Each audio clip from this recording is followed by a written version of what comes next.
6 p.m. I will pretend to pound my gavel and commence the meeting. Any concerns about minutes? Attending from the board is Candace Linehan and Laurel Gorville. Absent is Elaine Silva. We have several people on the call. I recognize almost everybody, many people. Is anyone from the public, or are people speaking to the tobacco? Phone number level? There's one that's just a phone number. Is that someone's? Could just be someone listening. Okay, well, it's fine. They don't... This is Tiana. I'm here for public participation. I don't have anything on the agenda. Oh, Okay. perfect. Thank you, Thanks, Tiana. Tiana. And I'm staying off video because I've got COVID right now and I look about as good as I feel. Oh, yeah, sorry. it's back. We're sorry. It sure is back. Yeah, it caught us this week. We just got over it. Yeah, Oh, wow. it is certainly like the number of people I heard who have it lately. But that's actually not what I wanted to chat with y'all about. I just wanted to check in on the recycling, the mandatory recycling topic that I brought up a few months ago. Just want to check in because if we think the best route for that is a new town bylaw, if we want to do that in November, we've got to start that process in motion. So I just wanted to check and see if y'all had any new thoughts on what the right approach is there, whether that's a Board of Health thing or a town bylaw or something else. Or DPW, actually. Sure. Actually, Laurel, if it's okay, can I jump in with a quick update? Yeah, please. Yeah. Yeah. So Tiana, thanks for bringing it up. I actually had a good conversation with Ann Wade, DPW. Just discussing the recycling. Obviously, we talked about some of the challenges before, and I had a constructive kind of discussion about it. So I think our next, and again, this Laurel, you might have a better answer for the Board of Health kind of side of it, but I think we had a discussion. I think we're going to bring this to Steve just to kind of pick his brain a little bit about, because we've had this discussion before with Steve. I just want to see if we circle around and see what he thinks about that, and maybe we iron out some details before November. That'd be good. So, Well, for process though, it sounds like Tiana that we need to figure out whose lane it is before November. yeah. Right. So we try to take July off. we're gonna get bombed with flu and COVID shots. So it'll be November tomorrow. So I'm just gonna make a notation of that and try to check in with you, Anthony, on progress on this in September. Because as everybody in the audience is telling us, I'm bobbing and I got a wedding this weekend, and I managed to escape the last COVID cluster camp. but I'm not sure. It's a no test, no tell situation at this point. But I appreciate it that and just remind. If I recall, the issue was that we have a cluster of apartment buildings that are not part of the recycling efforts. They don't get public trash pickup. They are on the dumpster side of things, and the Board of Health maintains dumpster permits. That's right. So where so we have a hole. We have a blind spot in regards to pro recycling. Tiana, just remind me that and that the there is a Massachusetts DEP waste ban on recyclable items. Right. That just isn't. That puts a little teeth in it. Yep. Right. Which just isn't very well. Isn't being enforced well at the sort of building management level. Right. So residents don't have the opportunity to do the right thing there. I hear you. Tiana, are you part of sustainability? That's right. Yeah, I'm the vice chair of the sustainability committee, and we've been discussing it. And we would be well, I guess I can't speak on behalf of the whole committee, but I believe the ESC would bring forward a town bylaw about mandatory recycling if it's determined that that's the sort of the only way to do it. It just feels like either DPW or Board of Health or Health Department might be more appropriate avenues. So we, as sort of the fallback, could bring it forth to a town vote. We Right. just think it, you know, if it can come from one of y'all, might have better success at being actually enforced. Yeah. No, I hear you. Thank you for bringing it back.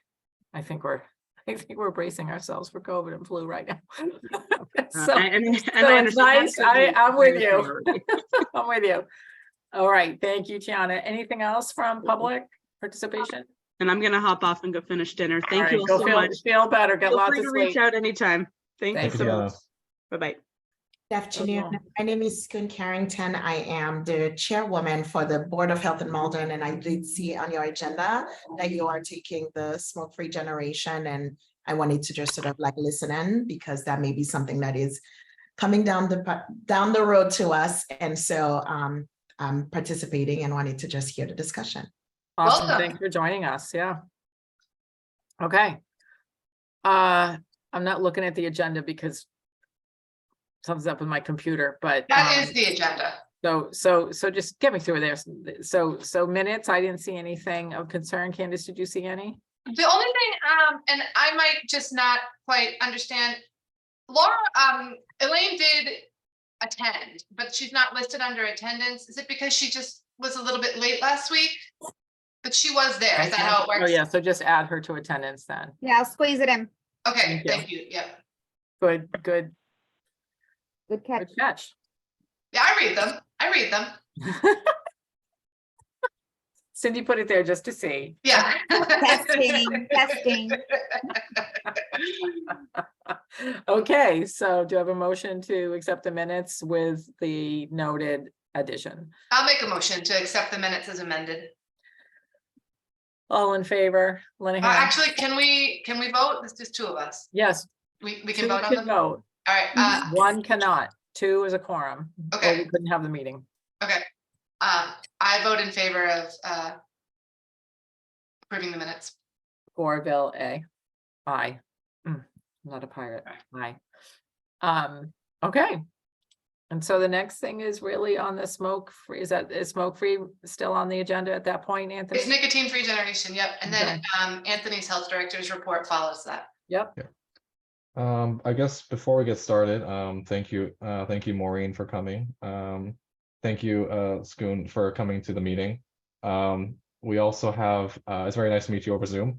We also have Chris Webb attending. Chris Webb's actually the health director for the city of Malden. We're very happy to have him here. So yeah, well, I'll let Maureen kind of take the floor. Hi, everyone. Hello to my Wakefield friends and a special hello to the Malden people who jumped on tonight. What I'm going to do is just actually kind of read some prepared remarks to create a context for the discussion about nicotine generation type policies. A reminder, tobacco use is still the leading cause of preventable death in the US. Every year, 460,000 Americans die prematurely of smoking-related disease. Billions of dollars are spent on smoking-related illnesses. So what have we done about it?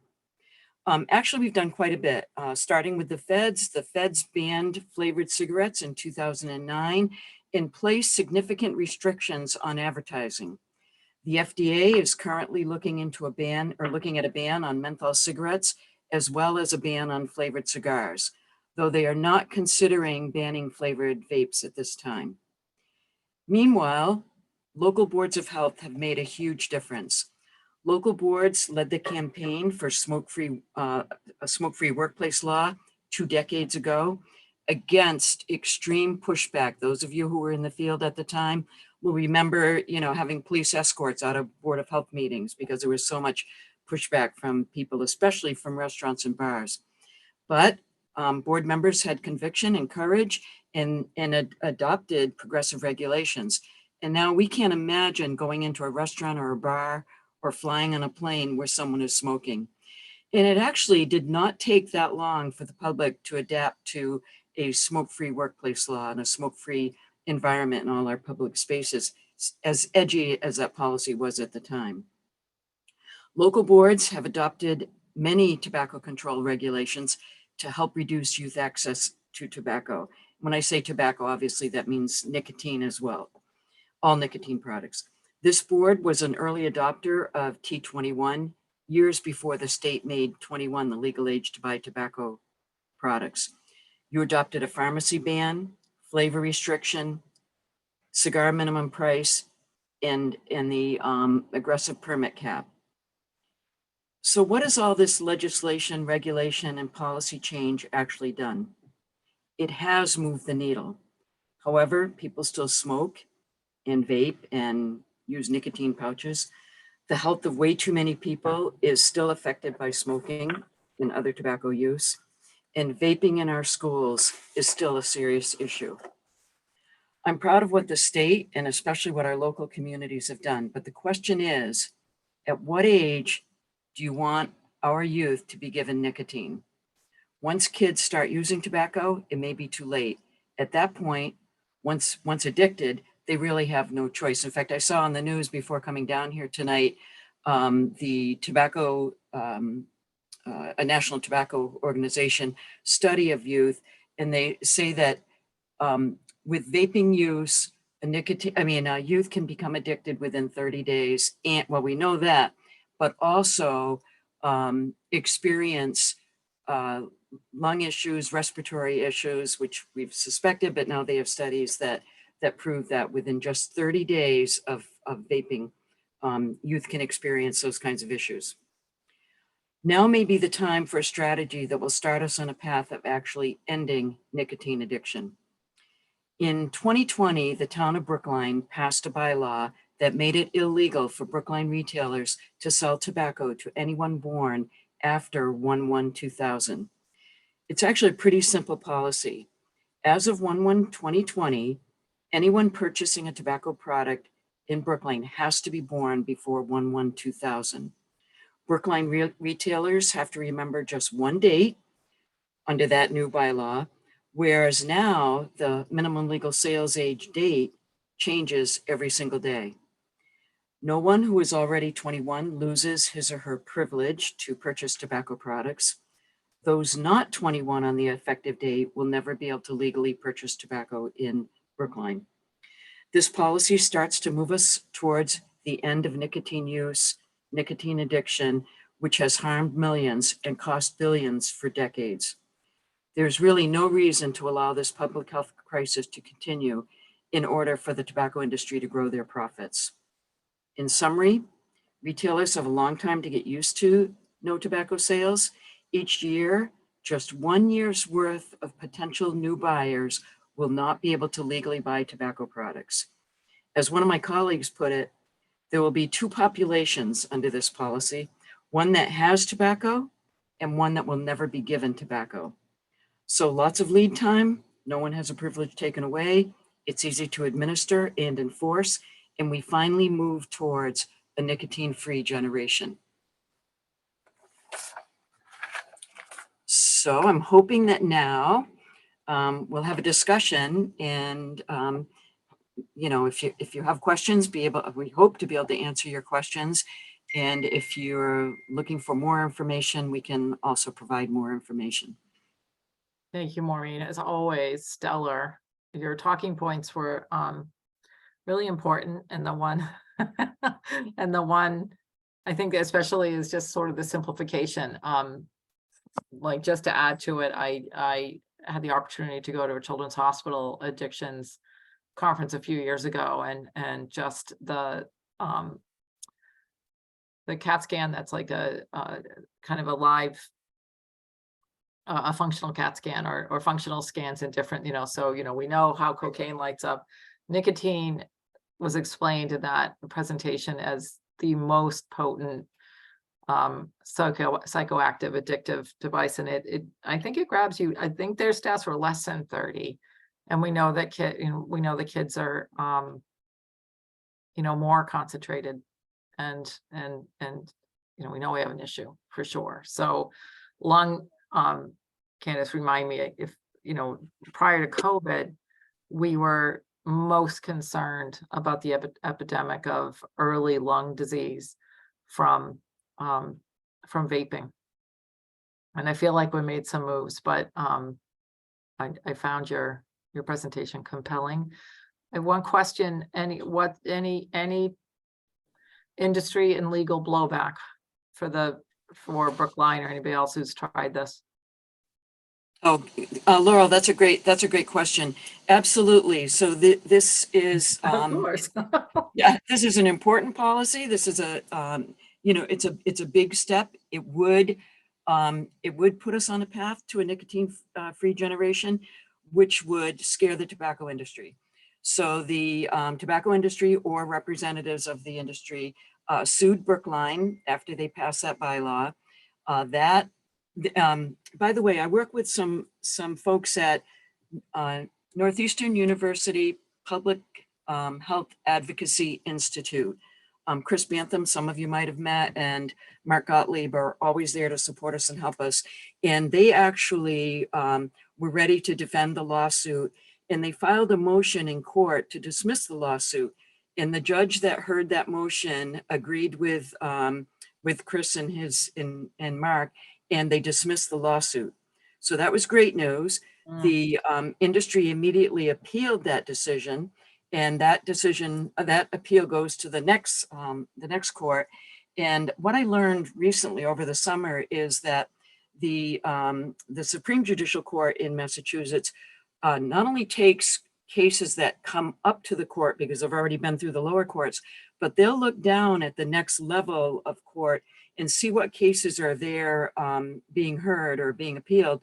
And sometimes they'll choose a case or cases to come up to the Supreme Judicial Court. So essentially they skip that middle court step. And they did choose this case to go up to the Supreme Judicial Court. So the appeal is being heard there. We expect that review sometime in September or October, and then a decision shortly after that. Okay, so I think it behooves us as a town to present the points that you prepared, but also just an addendum on the legal Kind of status. of these things. I think town manager, town administrator, and town council, meaning Tom Mullen, should be appraised that this is where we're looking at this model, but I would never want to do it without due diligence. Absolutely.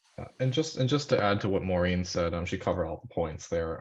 The only other thing we would add is when Maura Healy was still our Attorney General, she had issued a decision. So the Attorney General's office is not evaluating this bylaw based on whether or not they approve or disapprove of the concept for what they're trying to what It's the about the restriction right, is. right? It's about the right. And so this was issued, I believe, on July 19th, 2021.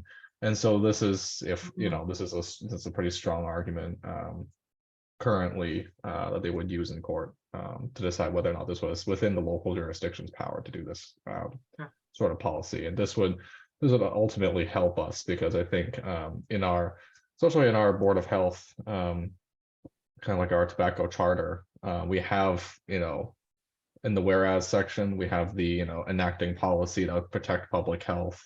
So I mean, that's a very basic part of it, right? But I think having that backing from the Attorney General's office was very helpful. So whereas language per se.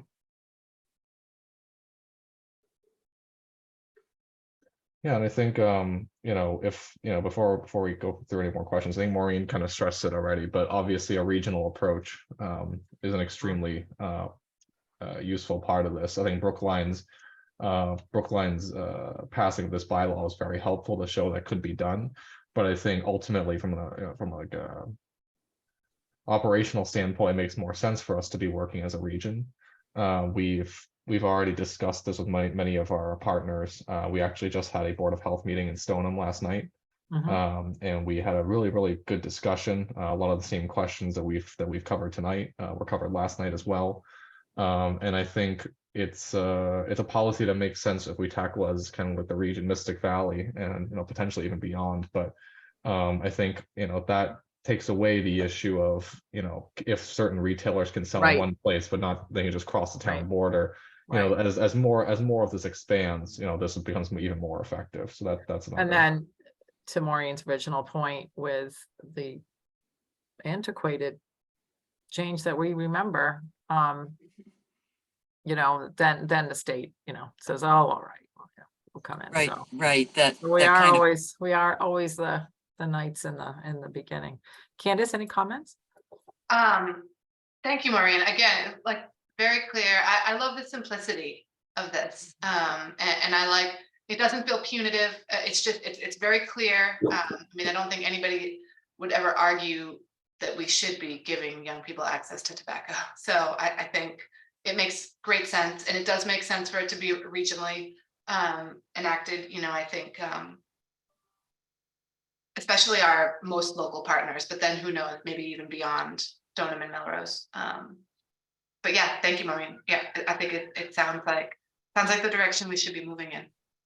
and to add to Stoneham and Melrose and Wakefield, I did speak with the Winchester Board of Health in July, and they are, you know, on board with the concept, and then also there are some communities around here that are not in my region, but that I'm sharing information with who are also interested.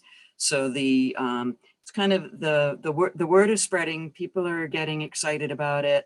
I have some colleagues who will be presenting the same, you know, message in other parts of the state, and yeah, I'm pretty excited that while many of the policies that we've adopted have helped and made a change, they are Band-Aids, and the industry is always coming up with something new. I can't go into a store without finding a new product. I've shared many of them with you over the months and years, and that will just continue to happen because the tobacco industry has the money, and we, you know, put the kibosh on something over here, but there's, you know, something else is going to come up. So And I like that it's specifically, this is nicotine. This is not tobacco, like, it's all of it, the whole. all nicotine products. Yep, Yeah. I think, yeah. Well, That's Maureen, because of you, I always say to my patients, well, which one? What are you using? Well, no, I'm not doing parts anymore. I'm like, what does that mean? What's the volume? I don't know. I'm like, well, let me call Maureen. So they're like a little, so, you know, you've helped me in my practice, just, you know, to be more curious, ask more questions. You know, in mental health, there's a skew for nicotine and tobacco addiction for sure. We know. Absolutely. And so we'll keep fighting the fight, man. For sure. So Absolutely. I don't think we're asking for a vote from the board this evening. This is more informational. Maureen, can you send us you know, via the office, your prepared statements?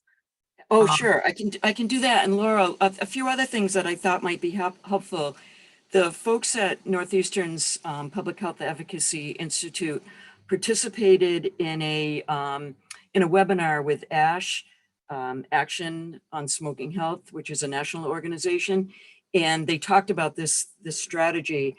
And I think that webinar might also be very helpful to, although you folks already grasped it, you know, pretty easily, even though it is a change from an age restriction to a date restriction policy, and you know you've got that, but still, I think watching that video might be helpful.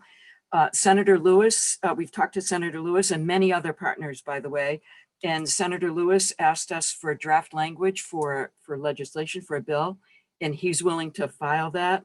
I will say that while the state did a great job in 2018 and 2019 with some amazing tobacco legislation, they probably don't have an appetite for this right now. I think they'll sit back and we got some fatigue here. We got some legislation fatigue going on. I think we all are fatigued, but yeah.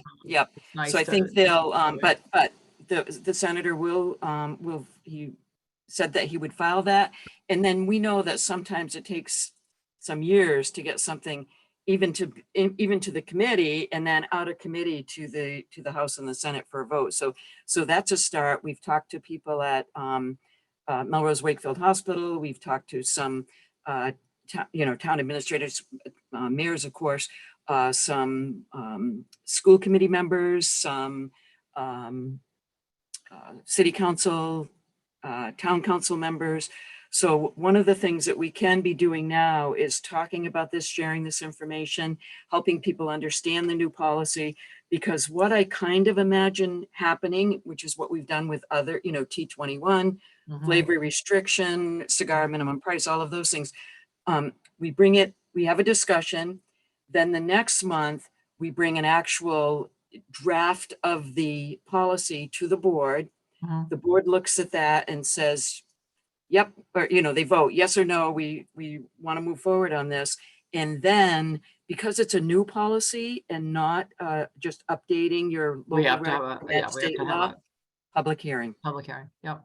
Then, another month of public hearing, and then the board would consider everything that they heard in that public hearing. And I would imagine that would create a lot of attention. And then, at another meeting, the board would vote on the actual policy. So that could, take us through the fall. And by then we'll hear, the Brookline lawsuit. And by the way, the Mark Gottlieb and Chris Bantham, you never know, but they feel pretty confident that they will prevail. And then there's another, and they are willing, by the way, to talk to us or anybody about this policy. And also we've chatted with Kate Spilbaugh. She lives in Brookline. She's a Brookline town meeting representative, elected representative. She was kind of the force behind this in Brookline. And she's a BU law professor. And she would be willing to, chat with us if you wanted to learn more about, the thinking behind this. But I'm really confident in this board that you absolutely get it. You understand what the policy is, what the strategy is. But there are people available to provide more information. So we can send you the draft of the bill, which is actually just a paragraph. We can send you a link to the video. I forget, Anthony, if you've shared the flyer with the nicotine-free generation flyer with this board. I don't think so. Was that the 2-page brief that Yeah, we had? yep. Yeah, that I think, well, that includes the paragraph, so I'll send that to the board. It's basically a summary of what we're discussing. And as you're talking, Maureen, about all these offers for help, I mean, it occurs to me that I don't think we're getting there, but I don't think we yet have an interactive website that people could actually learn stuff from. So I don't think I'm going to take time on the webinar, because I understand you. I try, I would follow this for a long time. I think I get it. There'll be some nuances legally, but they're not going to stay in my brain. But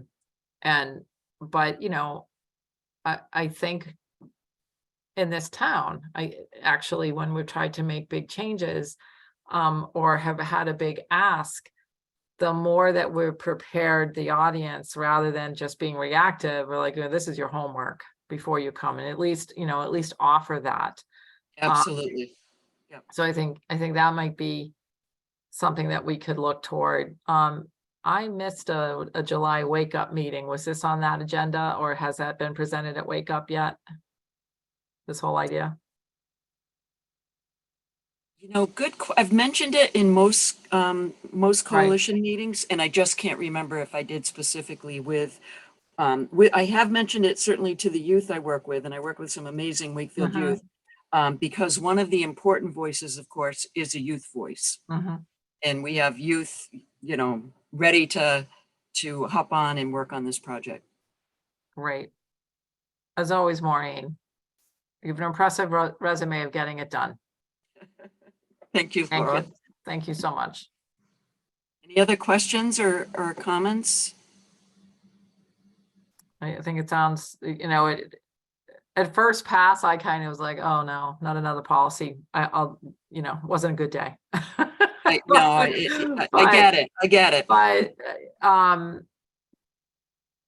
I think the selling point on a operational kind of thing is you only have to remember one day, one date. If you were not, if you were born before or after this date, I think that's a powerful operational Q. It's like I have a personal experience in Brookline because I have the program manager there is relatively new and I'm her field trainer and she needed some help. So I went to Brookline actually and did some inspections for her. And when I went into the store and did my usual spiel about the state law and this and so on, every single retailer said, well, you have to be 21 by 1/1/2000. They knew it. It was just, they absolutely knew it cold. And this is also, I feel like, it feels like a step to really end nicotine use, like really end it, not just like limit it, or like some can have, some cannot, like. This is moving in Absolutely, the Kim. direction to really end. Absolutely. That's the most exciting part of this policy. And I've worked on a lot of policies and some were pretty, pretty exciting, but this is the most exciting because of exactly that. Like the polio vaccine. Yeah, Like this a is the program. vaccine. Yeah. Oh, Laurel, I love that. Yeah, Yeah, I mean, if we sort of think about inoculating prevention, right? It's, you can't manage behavior, but it's pretty powerful with no side love effects. that analogy. You can use it. Thank you. Thank you. I owe you. All right, that is wonderful. Anthony, are we truly at anything else to say about this subject? Looks like we're done. Yeah, I mean, Health I directors think, right, yeah, as usual, Maureen covers everything, so makes my job a lot easier. No, but it's again an exciting policy. It's something that we hope to just simplify for everybody. And I think it's promising. I think we really have a real shot at making a big difference here, and not even just this board, but this board especially, but all the other boards in Mystic Valley have a history of being pretty much towards the front of a policy that makes sense. So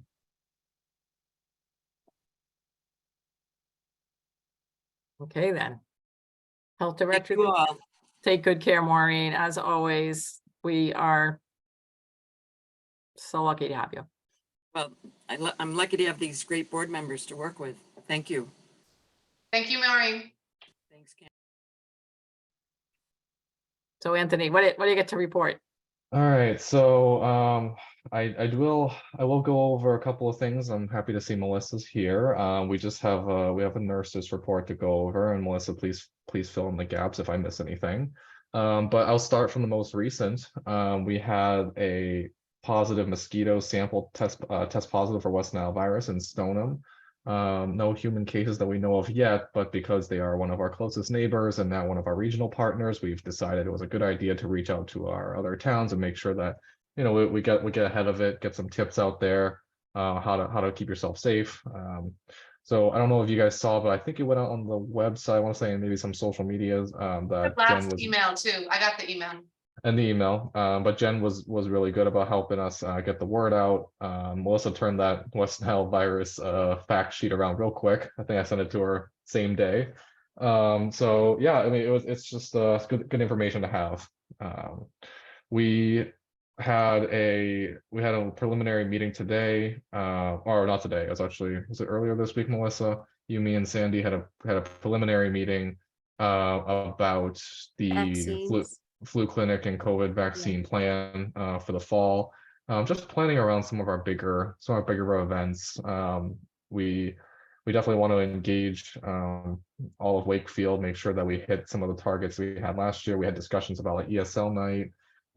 Sandy has been working really hard to partner with the library, and I think we've actually got really good traction there. So we might be doing one there. Town Day. Just trying to get as much exposure as possible.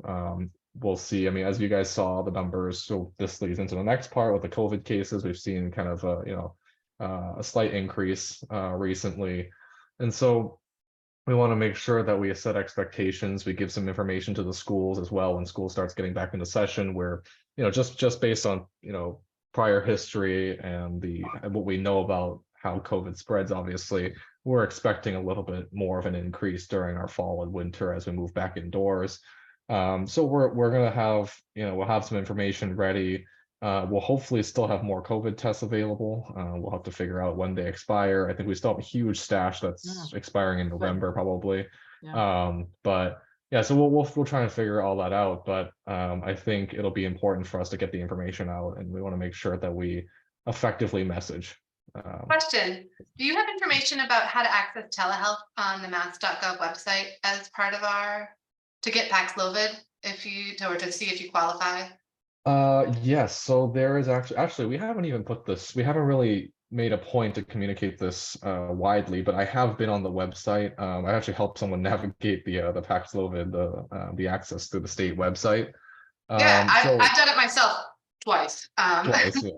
It's I mean, as you know, it's a little cumbersome. There's a bunch Well, of it's questions. color, so it Yeah. uses the color system. So if Yeah. any of our Wakefield folks have ever had a flu shot, they sort of have like a fast track into the color system. Right.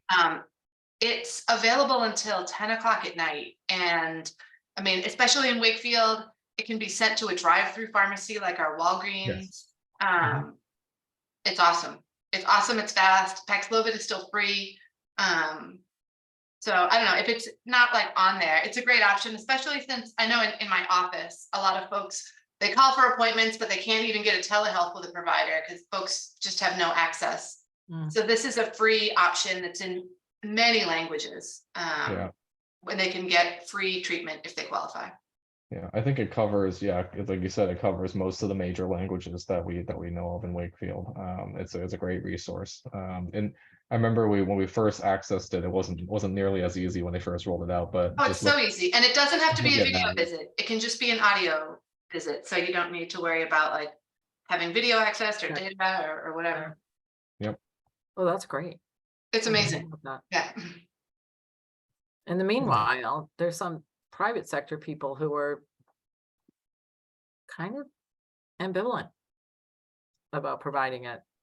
From, you know, what I'm hearing from the from individual cases, and I'm like, really? Like, it works.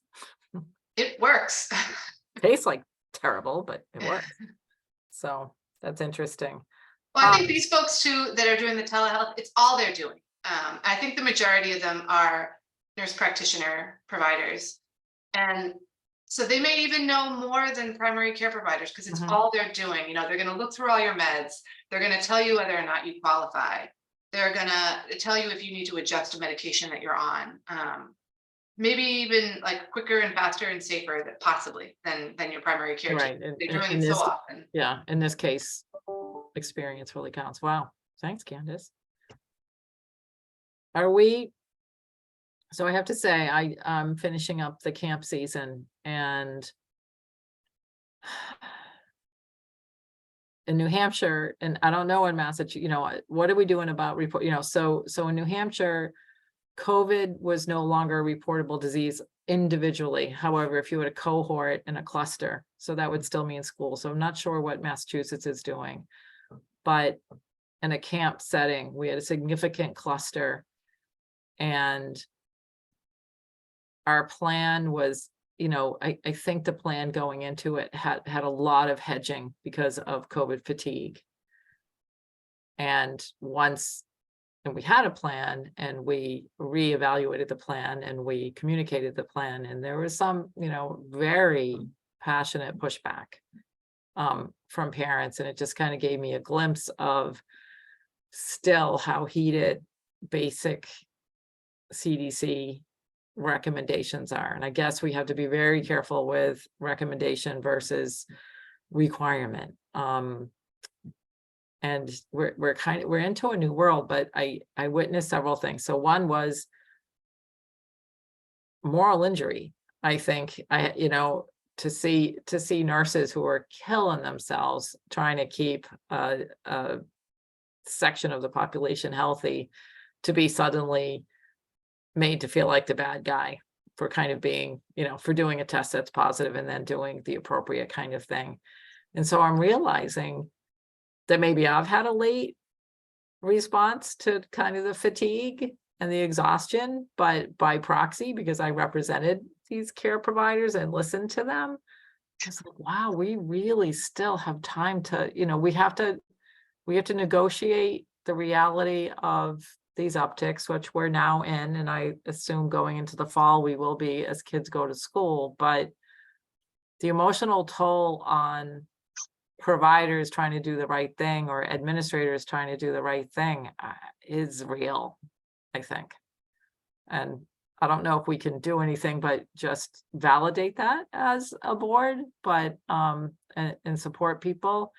There's a word in psychiatry or psychology called radical acceptance, where you just like, I know it's not completely right. I know it's not, plus it's just counter to how we've been conditioned as healthcare providers. So it's kind of a new world, right? Because our providers are they're still being trusted, but I think human behavior is like, well, you can't make me, and so all we can do is provide guidance.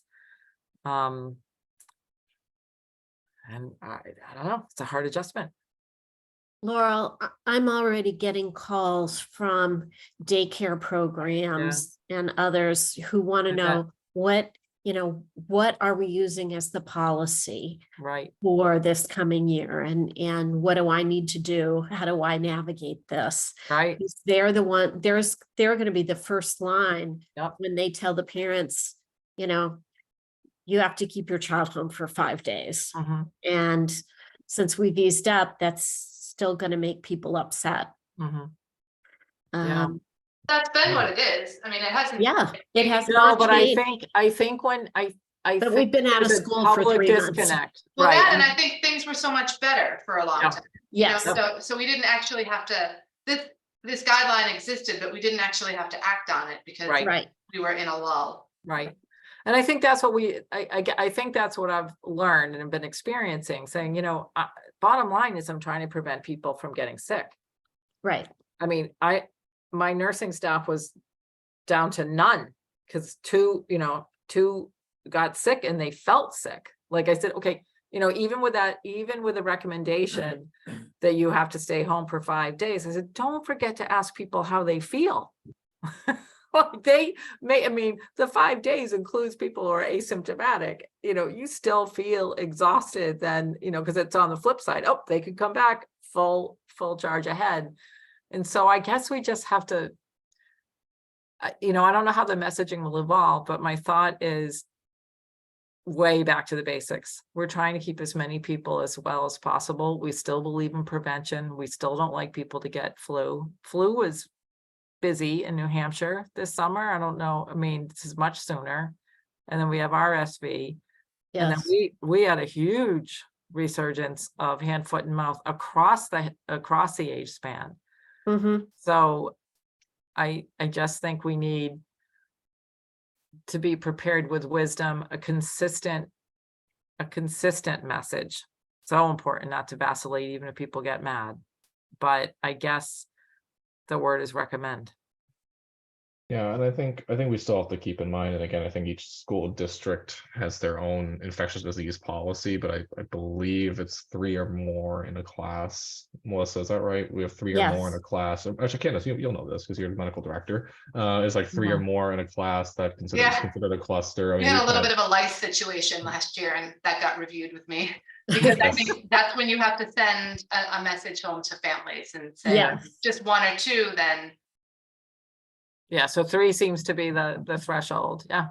But I yeah. mean, as far as COVID, CDC is still really clear and the Yeah. guidelines are simple, isolate for 5, mask for 10. If you Right. can get 2 tests that are negative within 48 hours after 5 days, you Yep. can do your mask early. Like, I agree. that's it. They're easy to read.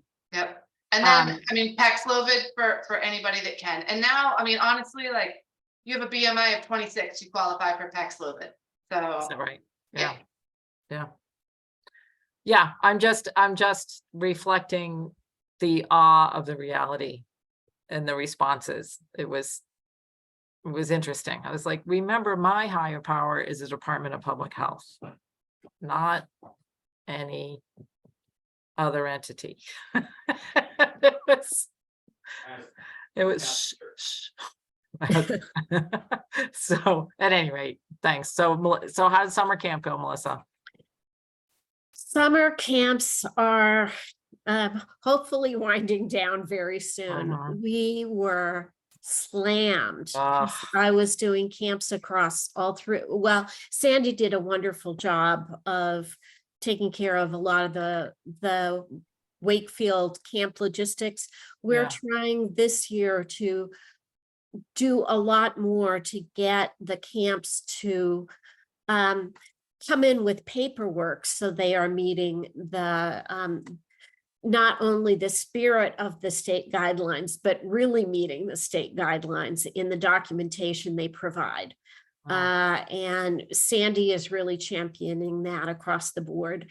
And we had to essentially have a meeting with every single camp to do that. And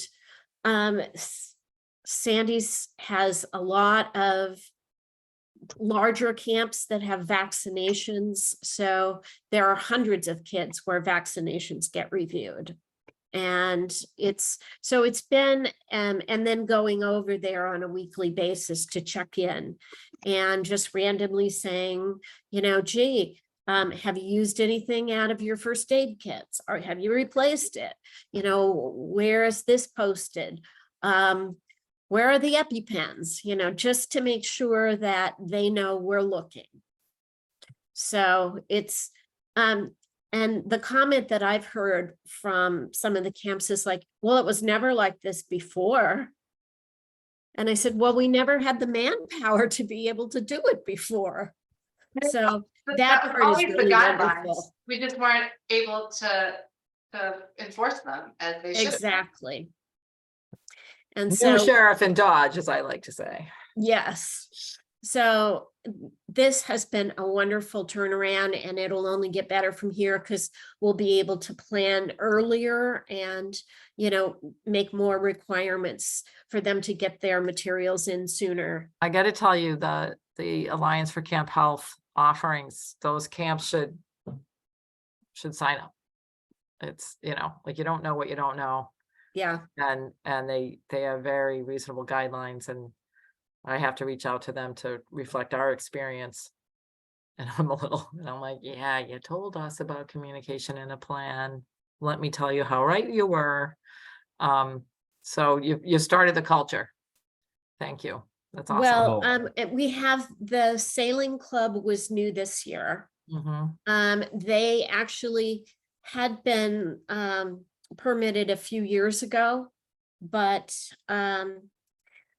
they let it lapse for a couple of years, and now they're back again. And they were under essentially new management, and they were very careful and worked with us very closely to get that up and running. So that was wonderful. And that's what parents want to hear. And maybe, Yes. Maybe again, I'm going to harp on the website, like just kind of a notice to parents. If you're signing your kids up for camp, all camps are permitted. Camps are expected to have. So even on that, if a parent gets huffy about or Yes. resistant about that kind of thing, they can even just go back to the website for summer camps and say, no, this is under our jurisdiction and this is what we're looking for. And it's all, again, to keep your kids safe.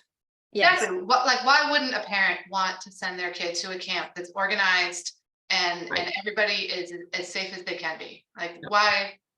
I feel better knowing that you're going to Camp Q and seeing where the EpiPens are and if they've been used, that as a parent and of course, as a Board of Health member, like it makes me feel better that stuff's happening. And so I would hope that the majority of parents would share those feelings. Yeah, and Thank you. Candace actually caught us mid-review one day, dropping her kids off. So she knows we're working. But it's in there. Yep. I know that. I was gonna say, Melissa and Sandy play the bad guy part so well. It allows me to be the optimist. I think despite the trouble and despite all the work that was put in, all the hours put in this year, I think we're coming out of this feeling much better about next year. I think the camps are in a much better spot. I think, like you said, we've established a new culture and expectation of meeting the guidelines and stay set forward. So I really truly believe that if we start early next year, we're going to have a much smoother experience.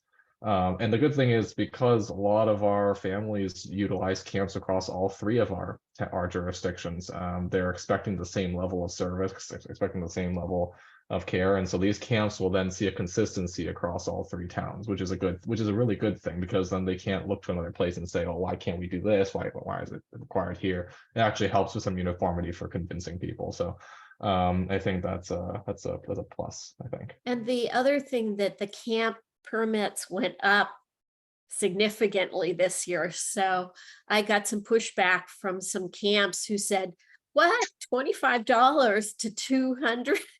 And so we went over the whole thing that the board has reviewed this, and they've looked at comparable towns around us, and we've been doing all this work and talking about what we do, and in the end, people just paid it, and now it's established, and that's great. And $200 doesn't even come close to reflecting the amount of work that you and Sandy are putting into this. Not at all. Yeah, and we don't want to forget also, there is a portion of this where we've started to kind of understand the flow of work. And Melissa, you and I will have to work out, how this moves forward, but our inspectors play a role in this as well. Dan had to go out and do some inspections for these camps as well. So, just adding all that time spent on making sure the camps are up to date, the updated permit fee was kind of a long time coming. And I think it was as well suited for what we're actually doing. So, And like you said, it's consistent across our towns. So, I mean, Right. Market adjustment. The one thing that we don't have in Wakefield that I do see in Melrose are these private 5-day basketball camps, Mhm. and that it's hard to get them to comply. Luckily, we just don't have any in Wakefield yet, but I can see it being something that, someone might want to come in the future, because we have such a great community. Mm. well, if they're not here yet, we have this precedent now. And we Yes. say, sure, we'd love to have you. Here's what you need to do. Mhm. Exactly. Great. Anything else? just want to make sure I'm not missing anything. I believe we're still doing blood pressure screenings at the senior center. Is that correct, Melissa? Yes. Yep, we're still doing blood pressure screenings at Weekly. Sandy has some Weekly. great volunteer nurses that go every week. And we even had today, Sandy and I interviewed another retired nurse who is going to do some work for us with some of the camp things, paperwork, and also if we get time, we'll have her do maybe some MIIS deduplication. It's where you look at Right. duplicate records Yep. and reconcile them. Wow, that's Awesome. important. Mary. I think that's Melissa. Was there anything else I'm missing from the nurses report? Because yeah, let me know if there's anything we've missed so far. Sandy, I can't recall off the top of my head, but Sandy had a couple of really interesting Maven cases that took a lot of time, and she worked incredibly hard on those. She is a jewel. We're so lucky to have her. She works far more than her time.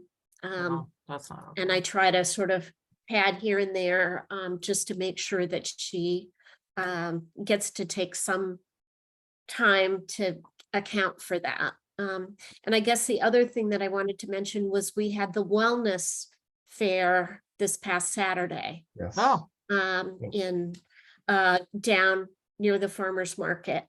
And we had all sorts of information set out across Jason Stone, who's the social services coordinator, Madison, our intern, and I were there. Anthony was there and was interviewed by WCAT. I did blood timely. pressures. We did 15 blood pressures. So that was good to entice people in. And we had various things that we could hand out, like bug wipes and sunscreen and blood pressure cards to encourage them to come and get their blood pressure taken again. And then there were water bottles and some stickers and a few other things. So we had a lot of traffic by the table. Right. So, yeah, And overall, we were really, right next to the senior center. So we could direct people there, and they had pill boxes and other things they could talk about. Okay, so So it's, all health related. so it's August. Yes. I know it's a little bit weird that I mean, I'm assuming it's a little awkward because you can't order the COVID vaccine because it's being commercialized, whatever is like the word that I'm seeing in the literature. Or do you have like, how are we even managing this oddity? We usually have orders in by now. Well, we haven't been allowed to order it, Right. but we've been told that it's coming and we will be able to order it soon. And to expect it to still be available to us. Okay. So, basically the state told us, to wind up any last minute orders for the bivalent, that they weren't going to have that anymore. And we will get, we will be ordering is the new formulation that Okay. will be coming out in mid or late September. So we may You could be, use it right now, but okay. yep, It is what it is. now, unfortunately, but we won't get it until a little bit around that time. And so I was talking to Karen DeCampo, who's the nurse in Winchester, and she said, I think I'll probably end up having my COVID clinic in November. And we may be doing that too, but it'll depend. We've wishful thinking on Sandy's and my part, where we've already reserved mid-October at the AmeriCal for a clinic. But Yeah, it'll so- depend on when we can get the vaccine. Of course. Okay. Yeah, I think it's a good thing that, and November is actually a decent time frame, only because the coverage time of the vaccine, I think was 2 to 4 months, I believe. Oh, yeah. Get you through the I mean, winter. it covers all the, big travel, vacation, family gatherings. I mean, Right. it may be actually good timing, that we get it, not to validate Before how long it's gonna take, but there's some upside to that, I think. No, that's a good point. Yeah. I think we're going to have fewer people interested in getting the vaccine this year. I Yeah. think we're going to have to do a sales job Yeah. to get it, to use it all up.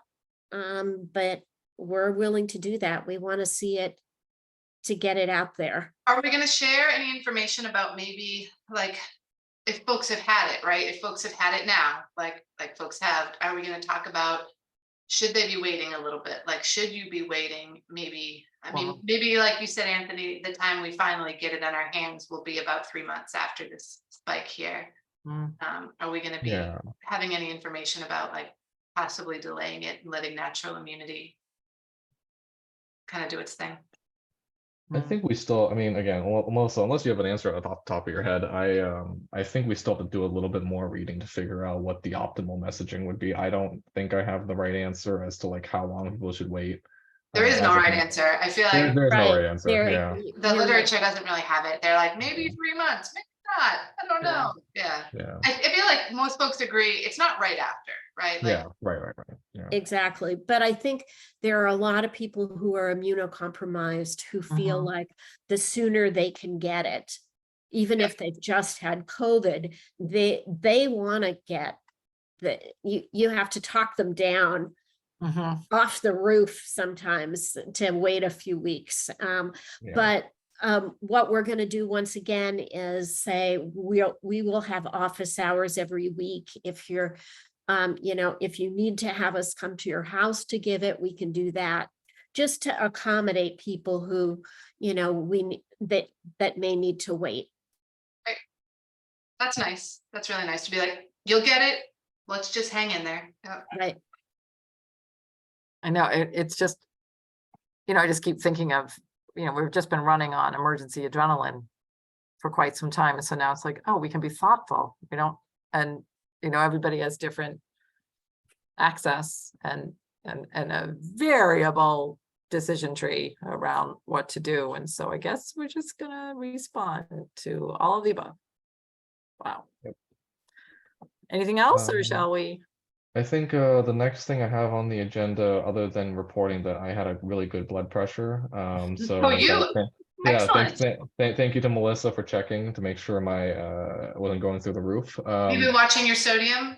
I have been, I've been trying to. There's a lot of good food in this area, good food in our area, so it's hard to. But the only other thing I have left on our report is we've had some inspections most recently. They didn't make the agenda, but we just inspected Bamboo House recently. You know, we've had issues there before. I believe there was some discussion about like change of ownership. That's unconfirmed at this time. But you know, Dan and I have been working with them to try and make sure that they're back up to par, make sure that because they've had a couple of reports that have been about 4 to 5 priority violations recently. And so we just want to make sure that we're on top of it. I mean, I think there's some kind of habitual practices that we've been trying to kind of ingrain with them that are very important to change.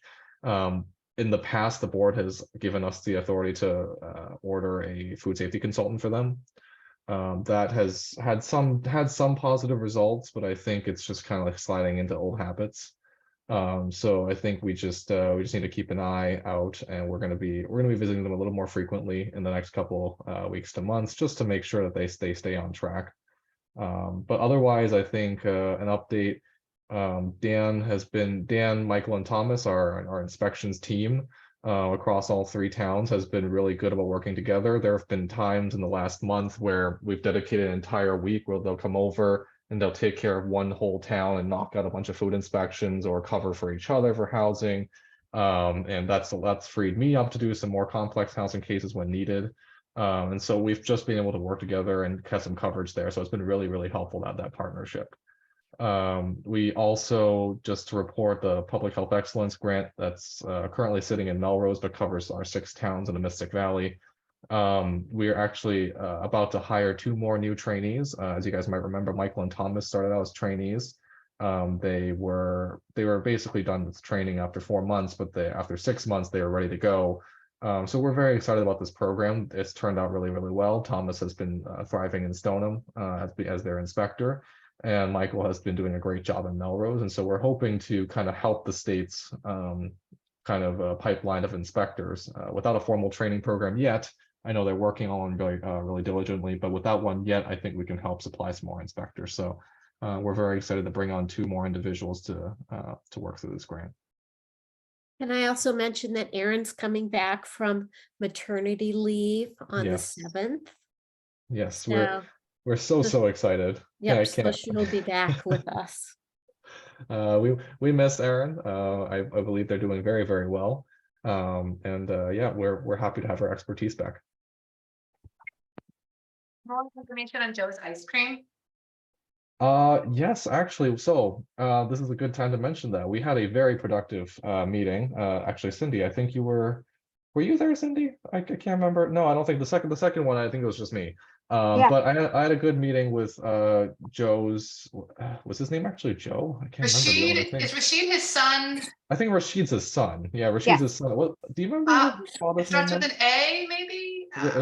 His it- father's Joseph, like it's Joe, but it's like I Right. think it's Joseph, like Joseph? Joseph. Okay, Joseph. So we had a productive meeting right afterwards. I actually got a chance to teach them how to use a Pocket Talk. So we were able to supply them with a Pocket Talk. We tested it out. They actually brought their ice cream truck for their annual inspection behind the office. Dan went in there, used the Pocket Talk. The father who owns the ice cream truck was able to conduct the full inspection with the Pocket Talk. Apparently, it went really well. And since then, we have not heard any issues. Cindy, unless you've spotted them in Stoneham anytime, and actually they've gotten their permanent Stoneham, so they're actually good. But yeah, we've actually made out pretty well. We have not heard anything since. So You know, I you bought might- 4 you ice might creams wanna- from him the other day. It was okay. Yeah, I was gonna say, I think that's an opportunity to write that up as an exemplar on kind of, health department thinking out of the box, using an intervention, demonstrating that the intervention with the communication aid was helpful. I just think, it could be a poster somewhere. I'm not gonna do it, but I thought you were volunteering. I Oh, think for all right. sure, no, I'm just giving you ideas. That's the beauty of the board member. Cool, Anthony, you have nothing else to do, so. I just think if you were to look for, I mean, and certainly grants, if you know the grants is saying, with the grant, with our creative thinking, let's give us, just an exemplar. That's all I'm saying. Yeah, I think Not research. on top of our, can't believe we're saying this again, but we're getting towards the end of the year soon. It's gonna be town annual report again soon, and reports for budgets and stuff. I think, but on top of the numbers, I think it's gonna be important for some of these anecdotes. Some of the Yeah, things I think that that's the town report is a perfect place to put Yeah. it. For example, you may not think of us as being creative, however, look at us, we're very creative. Yeah, I think that's So it's, good. a win-win story. I do All have right. one, yeah, I do have one last thing, Laurel, actually. Yes. So I'm not sure how many of you are familiar, but we did have a bit of a situation about 2 weeks ago now. Some migrant families were dropped off in the town of Wakefield. So just want to give you guys a recap. They were dropped off. They actually are working with the state. So the state was able to find shelter for them here at the Lakeside Inn. We received pretty good cooperation from the Lakeside Inn. But we were notified our town administrator was notified 48 hours after their arrival. And so he forwarded it over to public safety and public health. We were able to spring into action that Friday. Jason, actually I pulled over Colin from Melrose, who's Jason's equivalent, the social service coordinator. Jason was actually in the middle of helping someone get into a detox program.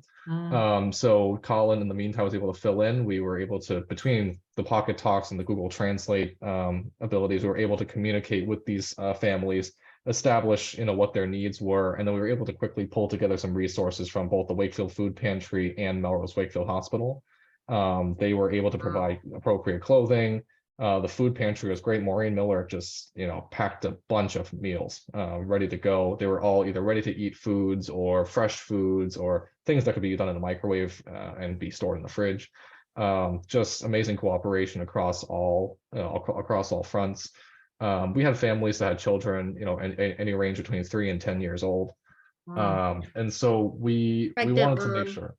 A pregnant mom. And so, we really wanted to bring home the fact that we in Wakefield, we're very lucky, and Melrose, Stoneham, all of our communities here in our region are very lucky to have the resources available. And we wanted to make the state aware of that. I think one of the things is communication can always be improved no matter how good of a job you do.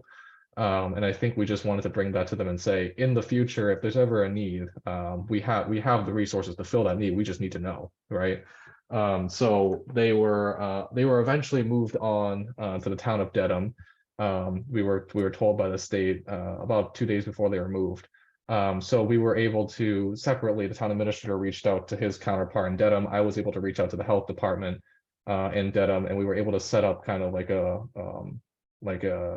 warm send-off. Basically, they were able to get there, access resources. They were able to kind of plan for what was going on. So I think that was a perfect model as to what, in a tough situation, right? I mean, these migrant families, in terms of capacity in our state to handle them, it's never going to be perfect, but I think that was a good example of what we could be maximizing is communication, preparedness, and all that. So I ended up drafting up a after action report summarizing the efforts that Jason and Colin put forth, and myself, including the emergency management, public safety, everybody who was involved, and I gave it to Steve. We are planning as a Mystic Valley region. Some of our towns have hotels, some don't. But I think we're planning on a health directors meeting between now and next week to discuss, what would happen in another situation if more migrant families are dropped off in the future. How, 1 week is fine, and we're more than able to sustain that. But if they were here any longer than a week, we would start looking at our regional partners to see if they could also help lend a hand, provide resources. They have community liaisons in different towns with different language specialties.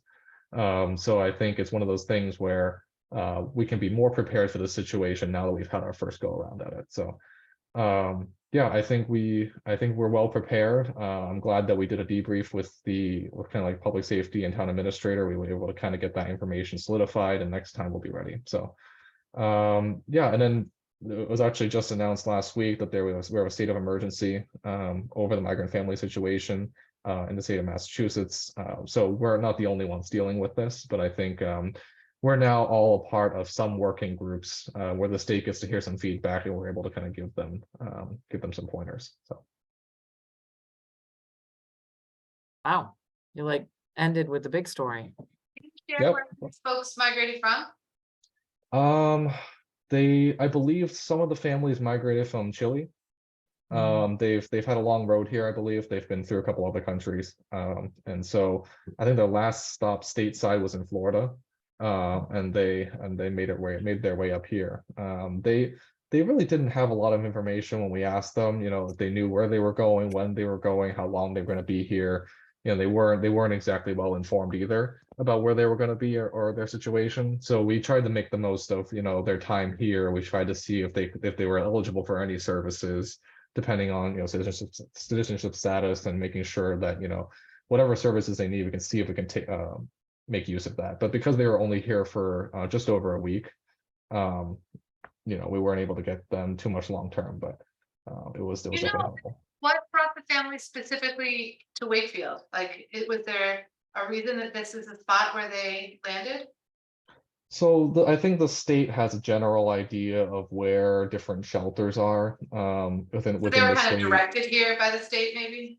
Yeah, so I mean, without too much insight into the state process, I think they figured out Wakefield has a couple of hotels, and that they could take shelter here for a couple of days while their overflow and other emergency shelters was occupied. They would stay here for a little bit. Yeah. Okay.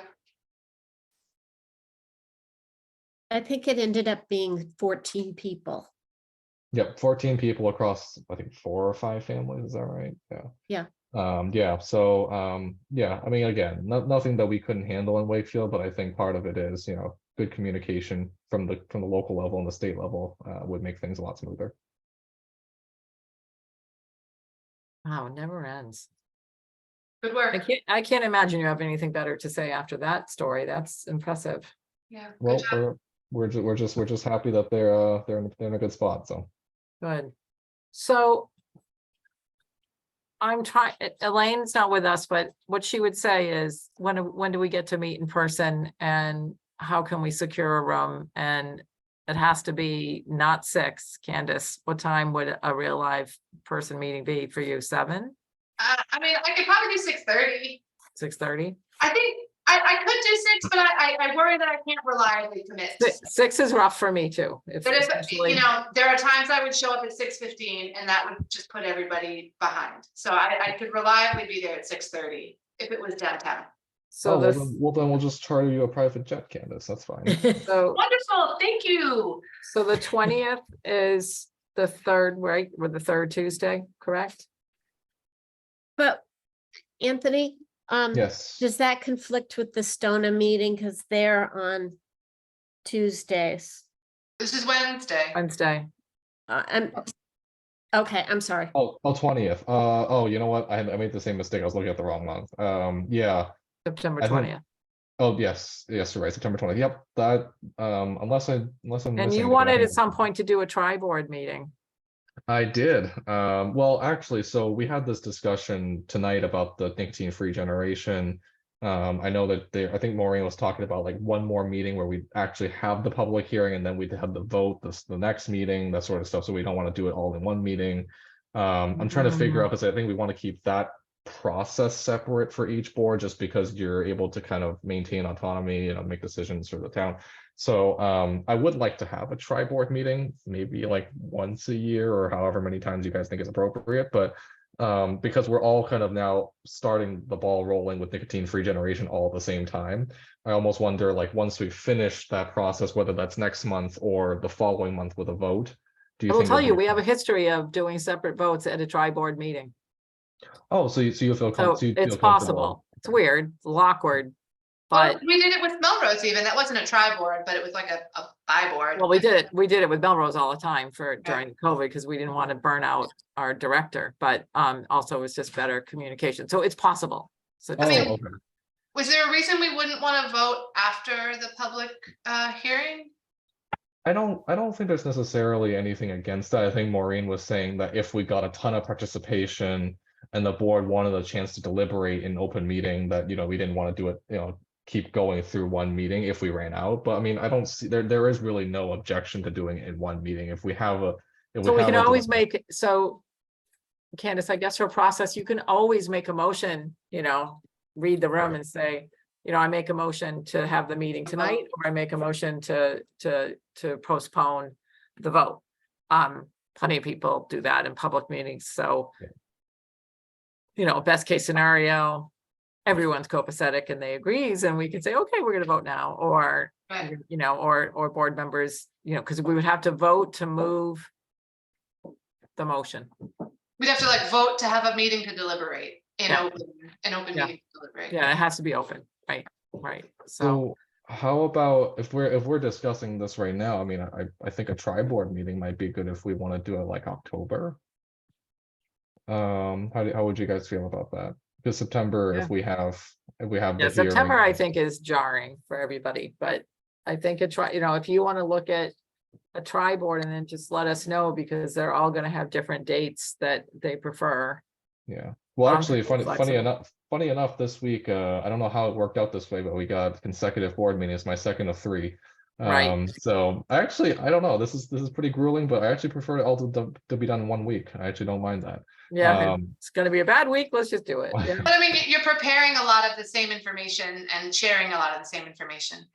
I'm just looking ahead right now, October, like the 3rd Wednesday, which would be our standard board meeting 18th. time, the Yeah. 18th. I can ask the other 2 boards. None of them really have an obligation that prevents them. It'd be more of like a time thing during the week, Right, like what right. time. So we could even do like, if it needs to be 6:30, maybe we can do that sort of thing, like a once. I could do most Tuesdays and Wednesdays in October, so. Oh, Yeah, me too. okay. Well then, I'll take it back to them then. Okay, so just paying attention to our own things. Several board members would really like to get us back in person, at least occasionally, and to do a hybrid. So clearly we would be wired for public participation, but, be in the room together and make this job a little more fun. So what I have heard is that the public safety room is coming along, and that it should be ready relatively soon. But I did ask Steve, I said, can we do it in like WCAT? Are there any times, conflicts, money that's involved? And he said no. He said WCAT is open to all boards. So if you're interested, WCAT is an option. So we can do that. And there's public participation. There's Yeah, I mean, space. I prefer using I mean, we do fine. I want us to have our own committee room for the town that has a little hubris. For God's sakes, Kittery, Maine can do it. But, Well, well, Kittery is an established town. They're it pretty. is, they've been around 400 years. All right. So, are we Is there good? any- Want to make is a there- motion to adjourn, Candace? And should we have the next meeting at the 20th at 6:30? Hopefully live, and you'll let us know. If it's live 6:30, if it's Zoom 6 is fine, for me at least. And I can make a motion to adjourn the meeting. I second that. All All in favor? Linehan, aye. I see no opponents. We'll pass it and adjourn the meeting at 7:20.